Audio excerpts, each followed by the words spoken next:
Good morning and welcome to your Fast Track to 7. My name is Alex Larson. We're officially only a week away from Election Day. Of course, our two presidential candidates, Kamala Harris and Donald Trump, will compete for North Dakota's 3 electoral votes on November 5th. But voters will also pick candidates for a full slate of federal and state offices. And today in North Dakota, early voting starts up. And that's where we find the Valley Today's Tatum Miller live at the Cass County Courthouse with some of the things you need to know before you head out to the polls. Hey, Tatum. Good morning, Alex. That's right. I'm here at the Cass County Courthouse. Early voting kicks off today, and this is just one of 6 early voting locations that you can head right on out to. We're going to put a list up on your screen right now. We have 4 in Fargo, 1 in Castleton, and 1 in West Fargo. Now, early voting kicks off at 11 a.m. at all of these locations and stays open until 7 p.m. On Saturday, it closes 2 hours earlier, so make sure you get there before 5 p.m. Now, of course, in North Dakota, you do not need to register to vote. All you need to bring is a valid ID with your name, address, and birthday, of course.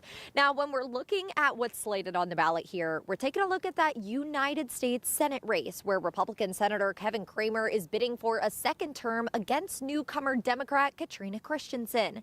Now, looking at the governor's race, we have Republican Kelly Armstrong, Democrat Merrill Pepcorn, and Independent Michael Coachman, all looking to succeed Governor Doug Burgum.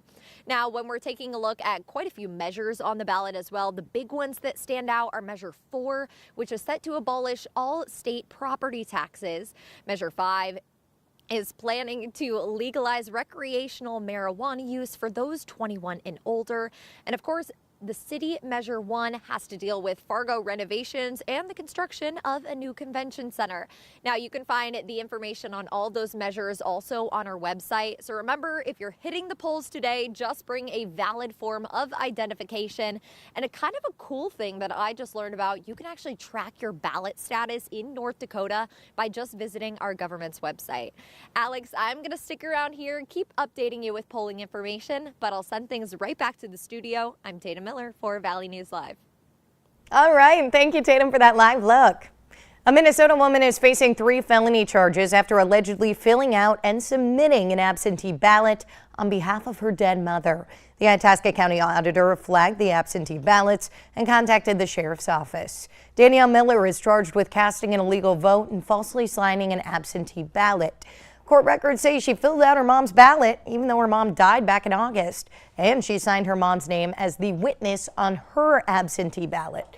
The sheriff's office says Miller told them her mother was an avid Donald Trump supporter and wanted to vote for Trump in this election, but died shortly before the ballots were received.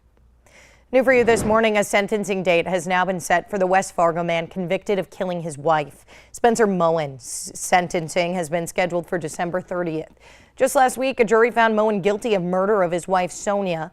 Moen was accused of beating her to death in their West Fargo home back in August of 2023. With this conviction, Moen could face life in prison without the possibility of parole.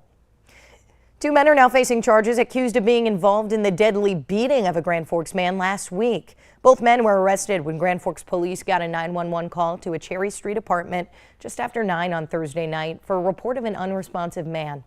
Officers arrived to find 49-year-old Anthony Keel with several face and head injuries. He would later die at the hospital. Court records say police watched surveillance video showing the 2 men entering and leaving Keel's apartment. Bartlett told investigators what happened was, quote, self-defense and that the victim had attacked him. Both men were set to be in court yesterday, but they were rescheduled for a later date. All right, it is just about 6:55 a.m. here. Let's take a jump outside. We got some rainy changes on the way.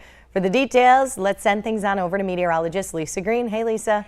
Good morning. Yes, rain bringing cool weather with it as well as a system moves through here today and into tomorrow. Here's a look at our rain chances.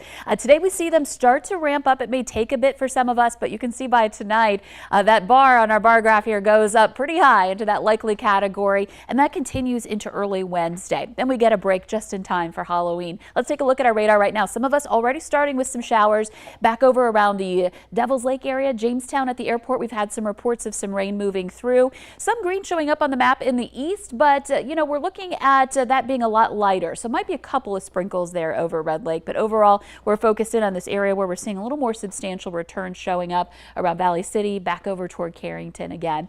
So taking a look at Fargo, looking nice and quiet for now, but you might want to grab the umbrella for the moment because while it's quiet now, we may see those showers pop up during the day. It's 48 degrees in Fargo, 44 in Grand Forks, Rosa a little cooler at 37, Devils Lake checking in at 42 degrees, and Detroit Lake's at 50. So if you are heading out to vote today for early voting, here's what we can expect. Again, quieter in the morning hours, heading into the afternoon and into the evening. It might be raining a little bit more likely at that point.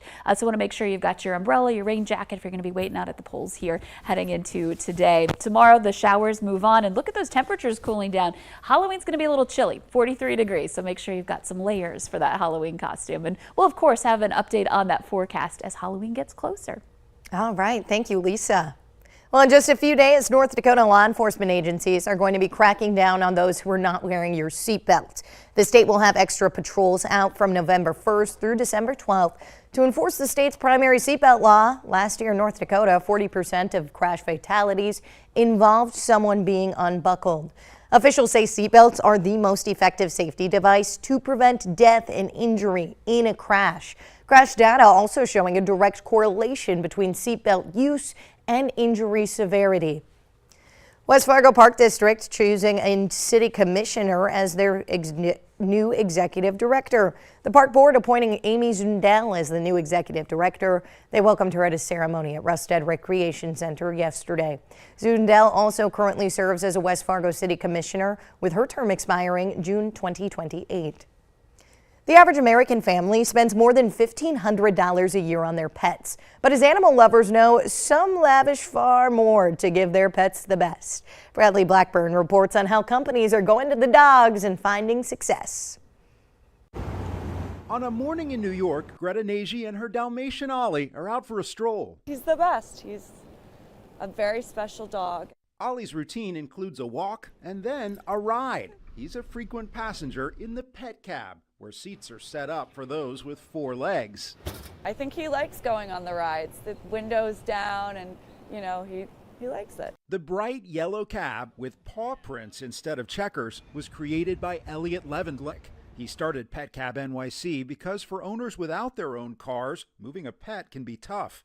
There are strict rules for mass transit, and regular taxis can refuse animals. There's a big opportunity there, and a lot of people are pet owners. Uber and Lyft also offer pet rides, but the animal's owner must also be in the car.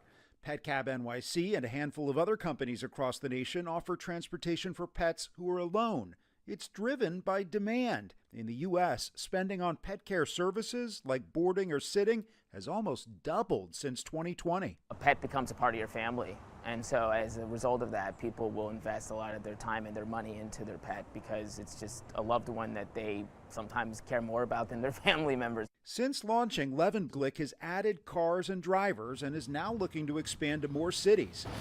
Ollie took his cab to doggy daycare, joining a pack of happy pups. For owner Greta, it's all worth it. Does Pet Cab just make it easy? Yeah, it makes it extremely easy. My personal expenses the dogs have taken over. Man's best friend on the move as spending on pets speeds up. Bradley Blackburn, CBS News, New York. Pet Cab says its primary passengers are dogs, but they've also carried cats, birds, lizards, and more all around New York City. How crazy is that? Well, the Today Show and CBS Mornings are just about to start, but the Valley Today rolls on. More live up-to-the-minute news and weather coming up right now on the Fargo CW. But if you're heading out the door this morning, make sure you maybe take an umbrella today. I'll see you tomorrow. My name is Alex Larson.